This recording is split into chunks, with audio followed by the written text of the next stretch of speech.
I wanted to do this last month, but did I even post last month? Like, we don't talk about June. We don't talk about June, no, no, no, no. We don't talk about June. But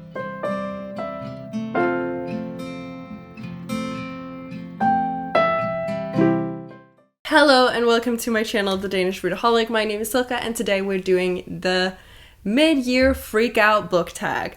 I was supposed to do this in June together with everybody else, but June was a month for me. But that didn't stop me because I love this tag and I'm still gonna do it. So here we are. The first prompt is the best book that I've read so far in 2023. I couldn't decide, so I have two. Technically, there probably should be three, but if I had to take one of the three out, then it was an easy choice, so I figured just talk about the two because I couldn't pick between them. Well, I probably could. First up, we have To Kill a Kingdom by Alexander Christo. This follows a siren who kind of betrays her people, and then she is punished by being like turned into a human, and then she is saved by this siren hunter / pirate kind of dude, and then they have to like coexist. Yes. It is phenomenal, and I really wish that there was a sequel. Not that the story needs a sequel in itself, but I felt like I would have liked this to be a series where maybe it didn't end the way that it does in this, but that something would move on to the second book. That is how much I love these characters. I just want more of these people and this world. So that is why I'm putting this first, because I freaking love this. The second book, and probably the one that would be my favorite if I only picked one, is City of Nightmares by Rebecca Schaeffer. This book makes me want to read everything that Rebecca Schaeffer has ever written. Am I gonna do it? Probably, eventually. I hope so. This book, it was humorous, it was gory, it was dark, but it was dark in a good way, and there was so much sarcasm in this that I was like, it was an overload of sarcasm and I live for it. I like the world in this. It is not the typical fantasy that I normally read. It borders on urban fantasy, but there isn't any of the references that I don't like. So that is why this kind of works for me, because it takes place in what could be now, but there's no references. It's in a city that doesn't exist. It is like a made-up world similar to ours. Apparently, if it's like that, I like it, because then there's no references to Rihanna or there's no TikTok, and I don't need that. I don't want that in my books. And the whole aspect of like people turning into their worst nightmares and the way that it started, like the first line in this book is phenomenal. Like, if this had time to be in first line, it would win hands down. I'm so excited to continue this because it is a series and I am beyond excited for the next one. The second prompt is the best sequel that I read in 2023, and I actually did have something to choose between, and I actually have two picks. This will be a theme, like an ongoing theme. There will probably be two picks for a lot of the prompts. First up, we have Glass Slippers by Leah Sipis. This is the second book in the Sisters Ever After series that I'm actually really enjoying. I was a little bit iffy about the first book, but this one kind of made me want to continue with the series, because in this we follow Cinderella's sister, and I don't remember her name, Tirsa. And she is very morally gray. Like, she doesn't really know right from wrong. She's also a very unreliable main character, so we don't really know if she's telling the truth. And I just really, really like that. This book kind of made me question who to believe the entire way through. I was like, is Cinderella the bad guy? Is Tirsa the bad guy? Are the stepsisters the bad guys? Who's the bad guy? I don't know, and I loved it. So I would highly recommend. I haven't read anything like this before, so it's kind of like Cinderella, but a very new spin to it, because I feel like a lot of the retellings kind of borders on the same themes, but this one, I haven't read a retelling like this before. Maybe it's because they invented a new character that is not mentioned in the original tale, but I feel like it makes a lot of sense. Like, I like it a lot, and the way that it has taken everything from the original tale and then just kind of added a character and still made it work, I like it a lot, so I would recommend. Next up we have, probably if I had to only pick one, this would be the one that I picked for favorite sequel, and that is Master of Iron. Is anybody surprised? No, they're not. This is by Trisha Levenseller. It's the sequel to Blade of Secrets. The reason that I like this so much is because there's still adventure, similarly to the first book, and we fight some difficult villains, and at points I was like, I don't even know how we're gonna win this. And I like how they did it. I like how it was done. What I also really liked, which I've come to realize that maybe that is something that I'm just craving for my books, like currently, but I really like how romance heavy this was.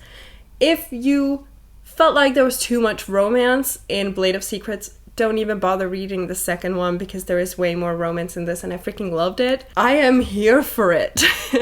I also like that all of the characters are kind of finding themselves and figuring out who they want to be and what they want to do, and compromising to meet each other's needs. And I like that a lot. Also, of course, I like our main character, and I still don't remember her name, Siva. It's the whole Siva-Kiva thing, because Prison Healer is Kiva, this one is Siva, and it fucks my mind up every single time. I really like that Siva is also like learning a little bit more about herself and how to control her anxiety. And I've mentioned before that I relate a lot to Siva, so having her go through all of these changes kind of makes me, I don't know, I don't want to say excited about my future, but it makes me kind of see that there is a light at the end of the tunnel, because there is for her, so there is for me, which I'm moving towards. We're trying to find the light. Next up we have a new release that I haven't read yet, but I want to, and once again I've picked two. If you've seen my last two Fairy Loots, then you know that I'm excited for both of these books. So first up we have The Divine Rivals by Rebecca Ross. This is the May box. In this we follow like two rivals, what are they? She's a writer of some sort. Yeah, she is a writer for like a newspaper or something along those lines. And then there is like this competition or this thing that she wants to win, where she has to be like the columnist or blah blah blah. That kind of gist. And of course there is this rival of hers, and his name, Roman, who is handsome but cold. And they have an unlikely magical connection. So this definitely sounds like straight up my alley, and I'm super excited about it. Also, the cover is absolutely stunning, so hopefully I can read this soon, but we all know I have a little bit of a TBR to get through. The second one is the June Fairy Loot, and that is Sing Me to Sleep by Gabby Burton. When reading about what this book was actually about, it gave me very similar vibes to Kill a Kingdom, which I like, because we have this siren-y kind of character who's trying to hide who she is, and then she has to go on this mission, or she is employed by, I think it's the Crown Prince or something, to deal with this killer that is kind of plaguing the land. But what he doesn't know is that she's the killer, so he doesn't know her true identity. And it's very similar to at least the beginning of To Kill a Kingdom, where he doesn't know that he is actually hunting her, and she is doing her best to conceal who she is because she doesn't want to be killed, obviously. So I'm very excited about this because it gives me similar vibes to, as I said, To Kill a Kingdom, which you know I loved. I am beyond excited for these two books, and hopefully I will get to them soon. I say that now, but watch me like put it on a list for next year, be like, these are my priorities. You should know, like, my priority list is going horribly, but we live. Apparently. Then we have most anticipated release for the second half of the year. I have a million, so I'm gonna mention two and kind of like go into specifics, and then I'm just gonna mention a bunch of other names as well. So first up, we have The Night Hunt by Alexander Christo. I have this on here because of To Kill a Kingdom. But also, and listen to this, I think this is the only thing I read about the plot, and I didn't need any more. Okay, are you ready? A dark fantasy romance about a monstrous girl who feeds on fear, and the gods curse the boy who falls in love with her. Honestly, this book first of all, I really like the cover. It looks insane and super dark, and I love it. But also the whole, like, she feeds on fear, yes, please. And then we have this cursed character who falls in love with her. And it's bound to go wrong in a million ways, and I'm so excited about it. Also, I really want to read Princess of Souls, also by Alexander Christo, because I want to see if To Kill a Kingdom was just like a one-time thing, or if I'm actually really into this author, which I'm hoping is the case. That is one of like my main 2 releases. I also have Sleepless in Dubai by Sajni Patel. I would pronounce it that way, but I'm probably wrong. And this is like a rom-com-ish kind of situation. Listen to this. Once again, I have not finished reading the blurb, but this was enough to make me want to add it to my TBR. From the author of My Sister's Big Fat Indian Wedding comes this hilarious, smart, and swoon-worthy rom-com about 2 teens traveling to Dubai for Diwali. I really like that it's like obviously a rom-com, but also enemies to lovers, of course. And I like that it seems like a lot of it takes place in the plane, because it's just like something also about, can 12 hours of blah blah blah close contact change whatever. So I'm really excited to see more about this, and apparently I'm moving into like the rom-com territory, which is funny because some time ago I got rid of like all my contemporaries because I was like, I don't want any realism. And not that I'm saying that these are realistic one bit. At least I don't know where my Nate Hawkins is. I'm really into like this whole genre, but I'm also very picky about it, so like But this one seemed very cool. I have also looked into the other one, like My Sister's Big Fat Indian Wedding, and it seems very cool, so I actually also added that to my TBR. Some other books that I'm excited to, I'm not going to put any images in, or maybe I am, but let me mention.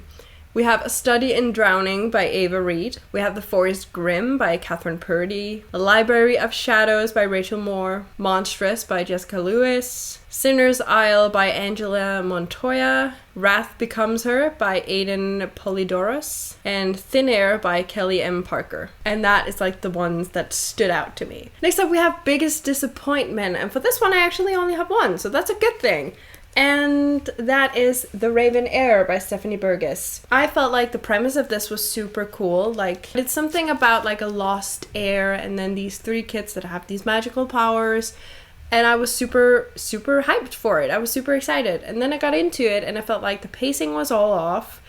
The characters were very unlikable, especially like the 2, like not our main character, she was fine, but the other 2 triplets. They were annoying as fuck. I like our main character's abilities, and I wish that was explored more. Unfortunately, I don't think that will happen in the sequel. If you read it, you will know why. I don't know, I just expected more, and I wish it gave me more. Next up, we have Biggest Surprise, and for this one I have 2. First up, we have the entirety of the Heartstopper series. I was a stubborn bitch about this series. I did not want to read it. And then all of a sudden I was like, maybe I should give it a go. And then I found it in Germany and my dad gifted it to me. Thank you very much.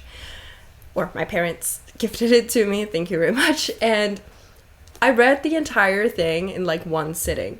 And it was so good. I was so surprised. And I think it was after this that I was like, maybe I should start reading a little bit more romance because apparently there's something about it that I really enjoy. So that is what I did. So thank you to Heartstopper for starting that. But I see why everybody loved this. It wasn't a 5-star for me, but I see why everybody would love this. And going like on a similar note, we have Icebreaker by Hannah Grace. I freaking love this. I adore it. It is one of my top tier books of the year, I think. I didn't give it 5 stars. I gave it 4, but it was like 4.5 maybe. It was really good. I like the characters a lot. I like the smut, obviously. But the thing, like, I also read Bittersweet this year by Morgan Elizabeth, I think. And that was primarily spice with no actual plot, in my opinion. Where this is a plot with spice. Because there is less spice in this. But when there's spice, it's spicy. But there's also some romance in it, and I like it. So... whereas the other one, it was more so spice for the sake of spice. I prefer this. And that is why this is one of the biggest surprises of the year, because I didn't expect to love it as much as I did. Alright, for favorite new author, I'm just gonna breeze kind of fast through it because I've talked about the books already. We have Alexandra Christo. As I said, I want to read more of her books to see if it was just this book that I liked or if it was her as an author, so she is up there. Also, Rebecca Schaeffer, obviously, same reasons. I'm excited for the sequel of this, but I'm also gonna go in and see like her backlist kind of stuff and see if there's anything there that like tickles my fancy. Also, Maya Ibrahim, who did The Spice Road, or Spice Road. I keep saying the, but there's no the. This was the book that if there were supposed to be a third in like my favorite books of the year, this would be third. But it was very easy to kind of pick between the three. If I like had to sort one out, it would be this one because it is not quite up there with the other two, but it's very close. Newest fictional crush, I have two. Nate Hawkins, obviously, I said that earlier, like where's my Nate Hawkins? I want a Nate Hawkins in my life. Where are you? I'm looking for you, Nate. But also not really currently because Nate really wants commitment and I really don't want any commitment right now. I can barely take care of myself. I can't take care of another person. I don't want that. Not right now. But eventually, I want my Nate Hawkins. That is what I want in life. If not, then I want my Taha. Well, I prefer my Nate Hawkins, but I would be fine with Taha. But Taha is a bitch in the beginning. But we all know that I like an enemies to lovers kind of trope. So if you're bitchy or sarcastic or an asshole to me in the beginning, I accept it. I accept it. That will be the red flag that I will accept. You know what's funny? When you realize that you've become the red flag? I'm the red flag currently and I don't like it, but it's also, it is what it is. I live. As for favorite new character, once again, I'm gonna have to go with Taha and Nate Hawkins, but also Ness from the City of Nightmares, as well as Sai, also from City of Nightmares. Their character, like their dynamics between the two, I freaking love them. And I've said this already, but this book is sarcastic as shit. And I absolutely love it. I love a sarcastic main character and like just a sarcastic set of characters in general. And this book gives me all of that. So I'm gonna have to say these two, but also Taha and Nate Hawkins. Next up we have a book that made you cry. I remember crying at some point, but I don't remember which book. So I don't think that it made me cry enough. It might have been Fight and Flight. I'm not sure, so I'm just gonna say nothing and move on. A book that made you happy. Obviously, Heartstopper, Icebreaker, I've already mentioned those, but I'm actually once again gonna show you City of Nightmares because this one made me laugh out loud of the sarcasm, of the world building, like how corrupt it was, and also the fact that everyone kind of just accepted how corrupt it was. It was so much fun. So this one has got to be the one that made me the happiest. So this book. Next up we have the most beautiful book that I've bought so far or have received this year, and I'm gonna have to do Spice Road because this Fairy Loot edition is probably one of my favorites ever. Like, just look at it and the foiling and everything, it is stunning. And then obviously how the edges kind of match with the cover, I freaking love that. But what sold me about this book is honestly how beautiful it is naked. Like, absolutely stunning. So this has got to be my favorite book and the most beautiful book that I own. What books do you need to read by the end of the year? All of them. No, but I do have like a bunch of series that I want to complete. Also because if I do so, then I get to buy books that's like an additional prize that I made for myself. I also really want to read Princess of Souls by Alexandra Christo. This is because I really loved To Kill a Kingdom by Alexandra Christo, so as I mentioned a million times in this video, I want to see if I like the rest of her stuff. Obviously my TBR for the month. We also have Daughter... Fucking bullshit. Fucking bullshit. My camera died, so I'm sorry about that. I was like at the home stretch, but then it died. Anyways, I've told you or showed you Princess of Souls. So, I also really want to read Daughter of the Pirate King by Trisha Levenseller. This is the only Trisha Levenseller book that I own that I haven't read yet. And I want to complete it, and I want to collect all of the new paperbacks because they're stunning. And I want to read everything that this woman has ever written. I also want to continue the Blood Heir series, so I want to read Red Tigress by Emily Winsau. I have actually found the entire series on Scribd, so I'm probably gonna listen to all of them. Then I want to finish this series, Fable. This is Namesake, this is the sequel and the final book in the series. I reread Fable so that I could read this year. Have I read it yet? No. Have I tried? I've actually started it once, but then I lost focus and I was like, no, I need to focus and listen to what is actually happening. So I have it as an audio. I'm gonna listen to it eventually. And below, because I'm still determined to finish this damn book, I think. I'm also at a point where I don't remember a damn thing that happened, so I'm not sure if I should start over or just continue where I left off. I think I'm gonna continue and hopefully things will come back to me. So I think that is what we're gonna do. That was it. That was the tag. Ooh! Thank you so much for watching. Please leave a comment telling me what what the best books of 2023 has been for you so far. Also, let me know any anticipated releases you have, because I want to know what people are excited for. If you just want to let me know that you're here but don't know what to comment, you can always leave a green heart. If you like this video, please hit the like icon, and if you want to see more of my bookish content, please consider hitting that subscribe button. It will mean the world to me. And until I see you next time, bye!